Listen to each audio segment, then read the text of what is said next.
जय माता दी and happy Navratri to everyone. आप सबका स्वागत है हमारे नवरात्रि की इस दिव्य यात्रा के तीसरे दिन पर। आज का टॉपिक है हील द इनर केओस। कभी आपने महसूस किया है कि अंदर ही अंदर एक अजीब सा शोर चल रहा होता है।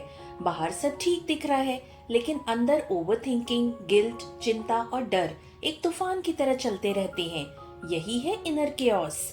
और याद रखिए, असली शक्ति तब आती है जब हम अपने अंदर के तूफान को शांत करना सीख लेते हैं। आज के वीडियो में हम समझेंगे इनर केओस होता क्या है, इसके रूट कॉजेस क्या हैं और कैसे हम अपनी लाइफ में हीलिंग, साइलेंस और शांति ला सकते हैं। तो चलिए शुरू करते हैं अपनी अंतर यात्रा। What is inner chaos? Inner chaos का मतलब है वो शोर जो हमारी अपनी सोच में है। बाहर के शोर को तो हम इग्नोर कर लेते हैं, लेकिन जब मन ही बैटलफील्ड बन जाए तब प्रॉब्लम शुरू होती है। इनर केओस अक्सर 3 जगह से आता है: पास्ट की गिल्ट और रिग्रेट्स, फ्यूचर की चिंता, प्रेजेंट में क्लैरिटी की कमी।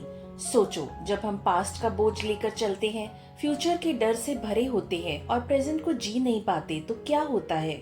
मन में सिर्फ शोर। इसी को हम कहते हैं इनर केओस।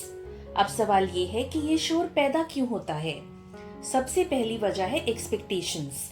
हम खुद से और दूसरों से ज्यादा उम्मीदें रखते हैं। दूसरी वजह है अटैचमेंट्स। उन लोगों और चीजों से चिपक जाते हैं जो हमें दर्द देते हैं। तीसरी वजह है सेल्फ एक्सेप्टेंस की कमी। हम अपने फ्लॉज को एक्सेप्ट ही नहीं करते। और सबसे बड़ी वजह है साइलेंस का एब्सेंस। हम कभी खुद के साथ शांत होकर बैठते ही नहीं। ये सब मिलकर एक स्टॉर्म क्रिएट करते हैं, और जब तक स्टॉर्म को समझा नहीं जाता तब तक हीलिंग पॉसिबल नहीं होती। अब बात करते हैं कि केओस को कैसे हील करें। यहाँ मैं आपको 6 सिंपल स्टेप्स बता रही हूँ। अगर आप इन्हें रेगुलर प्रैक्टिस करेंगे तो धीरे धीरे आपको अपने मन में क्लैरिटी और शांति दोनों मिलेंगी। Step number 1, acceptance. सबसे पहले अपने इमोशंस को एक्सेप्ट कीजिए। अगर गुस्सा है तो उसे महसूस कीजिए, उदासी है तो उसे एक्नॉलेज कीजिए। इमोशंस को दबाना केओस को और बढ़ा देता है। Step number 2, breath work. अभी छोटा सा प्रैक्टिस करते हैं। गहरी सांस अंदर लीजिए, 1, 2, 3। अब थोड़ा रुक जाइए और धीरे से सांस बाहर छोड़िए। ये प्रोसेस 3-4 बार रिपीट कीजिए। क्या महसूस हुआ? सांस एक एंकर है जो आपको प्रेजेंट में ले आता है। Step number 3, silence and meditation. रोज 10 मिनट के लिए शांत बैठे। कोई फोन नहीं, कोई डिस्टरबेंस नहीं, सिर्फ अपने थॉट्स को ऑब्जर्व कीजिए। धीरे धीरे आप देखेंगे कि शोर कम हो रहा है और क्लैरिटी आ रही है। Step number 4, journaling. अपने मन का शोर लिखो, जो भी दिमाग में है, डर, चिंता, उदासी, सब लिख दो। कागज पे आते ही मन हल्का हो जाता है। Step number 5, forgiveness. अपने आप को माफ करो और दूसरों को भी। ग्रजेस और गिल्ट इनर केओस के सबसे बड़े सोर्स हैं। जब आप माफ कर देते हो तो आप फ्री हो जाते हो।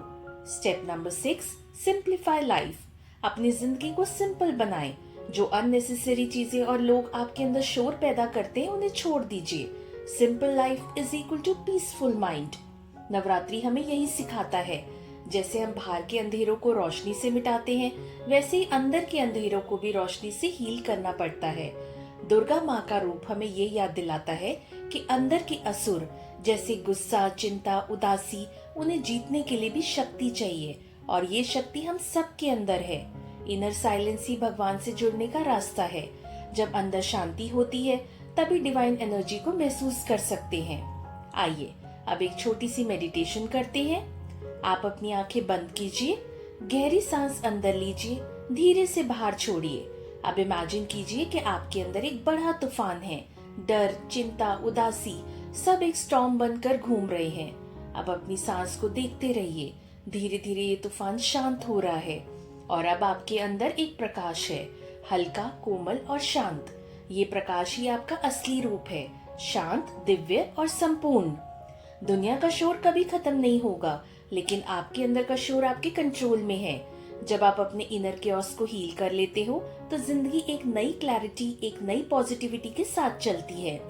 याद रखिए, मन की आंधियों को थामना ही सच्ची शक्ति है, और ये शक्ति आपके अंदर ही है। अगर आपको ये वीडियो अच्छी लगी हो तो please click on like button, share this video and comment below your thoughts on this topic. मिलते हैं नेक्स्ट वीडियो में एट 1 PM, यानी आज दोपहर 1 बजे। और उसका टॉपिक है daily rituals to strengthen mind and soul. मन और आत्मा को मजबूत करें।